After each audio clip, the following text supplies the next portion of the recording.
Hello, my Sagittarius and Sagittarius rising friends. Sondra from For Your Chi. Thanks for being here with me. Welcome to your April of 2023. As I'm shuffling the cards, I'm hoping that you all got a better reading than you did last month and the month before and the previous month. Well, here's the good news. Whatever shakeup you find yourself in or around, this is your first house, at the beginning of April, immediately after follows some sort of recovery.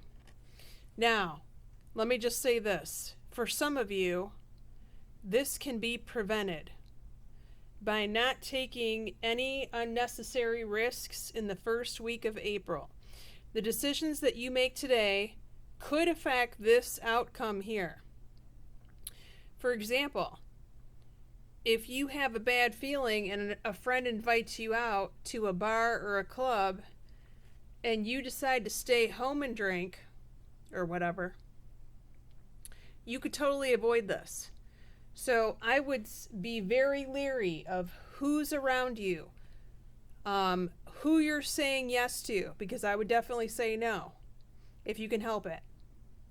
I'm not talking about saying no to necessary things. I'm talking about saying no to unnecessary things, unnecessary, invitations. There was one more thing I was going to say in this line of thought. The more people, the more places that you could avoid. Definitely do not drink too much. If you do substances, back way off in the first week of April. Definitely don't drink and drive or anything like that. Don't text and drive. Make sure you're protecting your vehicle morning, noon, and night. Your house, home, and property morning, noon, and night. The very first week of April. Now, this could possibly be that it's not you that's going through this, but it's someone around you. Do not do any. I would also avoid any dangerous activity. I would not go parasailing or rollerblading or anything that could involve something where the Sagittarius takes a fall. If you absolutely have to travel, I understand. Same precautions, protection. Don't drive too fast. Make sure you're leaving in plenty of time to allow for some kind of delays so that you're not trying to rush to get somewhere. Double, triple check, make sure everything is off electric-wise, unplugged before you leave the house. Things of that nature, okay? The more aware that you are, the more likely that you are to avoid this, particularly with how lucky the Sagittarius is. Secondly, make sure you're double checking with your own intuition. Before you say yes, or before you decide to leave the house, ask yourself some questions. Sit with it. Take a couple of breaths. How do you feel? How does your body feel? Does your body feel relief, or does it feel like anxious? Those are messages, okay? All right. I think that I beat the dead horse on that one. You guys get the point. I did pull one extra card here, though, with the Archangel Michael deck. This situation is already resolved.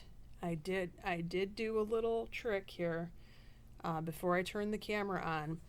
And I don't normally do this, especially on a video, but I did put a certain card down on top just for a moment. I'm not saying it's going to work. I put a windfall on top. So if something were to happen, we're going to just put it out in the universe that it's a happy surprise and it results in some sort of lucky windfall for you if it can't be avoided altogether. All right? My guides taught me to do that in 2009, and sometimes I do that when it concerns me. All right, your second house, your money, your stuff. Crown chakra, again, pay attention to your intuitive messages, but specifically the messages that are dropped into your mind from what appears to be seemingly random thoughts. They are not random. They are messages from your higher power. Your higher power is trying to tell you how to make more money, what to do with your money, how to spend it, where to move it, where to invest it, things of that nature. Okay? Pay attention and follow the instructions. There is going to be a compromise here, some sort of compromise. So perhaps the information that you're getting from the crown chakra could affect someone else, especially if you have joint finances. And that person is like, whoa, wait a minute, Mr. or Mrs. Sagittarius, where do you think you're going with that $15,000? And you're like, well, I was getting this message to put it in this one thing, to buy something to where we could possibly make more money. And then they're like, well, okay, I hear you, but we need $7,000 for this and that. Let's compromise. I'll give you 7, I'll keep the other 7, and then we spend the $1,000 towards whatever, mortgage, rent, food, something like that. Your third house, a brother, sister. I am really motor mouthing this reading, aren't I? I just can't stop talking. Your third, sort of like a Sagittarius, right? Third house. I'm channeling my inner Sagittarius. I should be drinking something harder than cream soda. Your third house, brother, sister, authority. This is the alpha male. An alpha male could show up on the scene towards your brother or sister. This could be anybody, really. A boss, a coworker, someone who wants to date them. Of course, alpha can also be female, but it would be a very strong female. A year from now, this alpha is going to be important to your sibling in a year from now. So perhaps they are introduced or they meet now, and all of a sudden this joker shows back up in a year from now, and then they're together or something. I also pull this card a lot when someone works for like a major corporation and there's like a CEO, CFO, and they have multiple locations, and all of a sudden the CEO shows up on the scene and they're like at this satellite office, and you think to yourself, well, what are they doing here? So that could be the case there. This CEO could be showing up at your brother or sister's job, and then all of a sudden he re-shows up a year from now. Okay. Your fourth house, house of home, another intuitive card. Pay attention to the messages that you're getting at home involving romance. You could also have some sort of daydream, because Sagittarians do this very often with their visual gift. They have a daydream.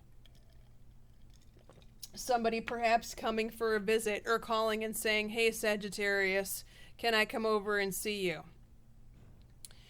Okay. Which may involve this or a past this. So just, I don't feel like it's a bad thing. Just watch out for it. Heads up. Now, if this is not talking about where you live, this could also be talking about your father. Your father could be receiving romantic, intuitive hits for his that are coming up in his future. I'm also getting a strange message here. I've never gotten this before with this setup. Your father could be having psychic hits about other people who are currently not in a relationship and never have been, but who will be together in the future. And you could hear about it. Your father or your father figure could say to you, you know, I had a dream that so-and-so got married. And then the two of you laugh about it. And then it ends up happening someday. Your fifth house, house of social circle, fun, friends, dating for those of you single Sages. Emotional withdrawal, this is you alone trying to figure out what you're going to do next. Sometimes the children can show up in the fifth house too, especially if you have more than one child. Trust that the universe has your back on this with your friends, your fun, and your dating life, Sag. Even though if you may be feeling a little alone right now, it's okay. The Sagittarius does not have a problem being alone, especially for a short time. In fact, they like their time alone, especially if it involves shopping. Just ask my husband. If you tell him you need him to go to the store, he will be out that door before you can even write your list down and give it to him. The Hunter, indeed. 6th house.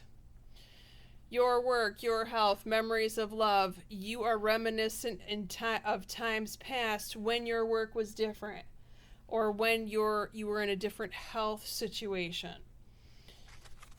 Within the next few weeks, okay, what you're feeling, your feelings about where you're at with this right now are going to be very relevant.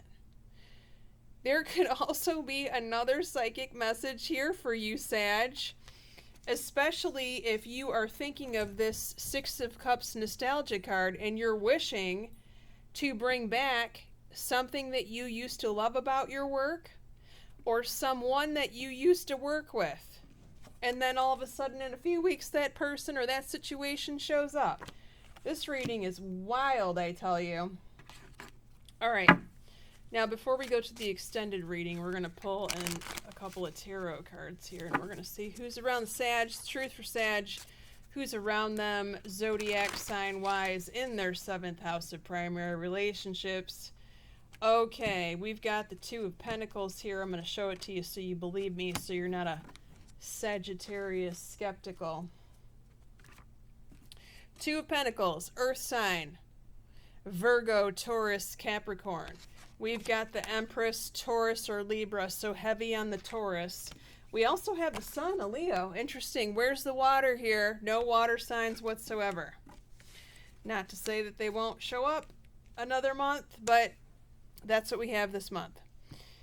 Okay, so if you want to follow me in the extended description box, the link will be contained in the description box below.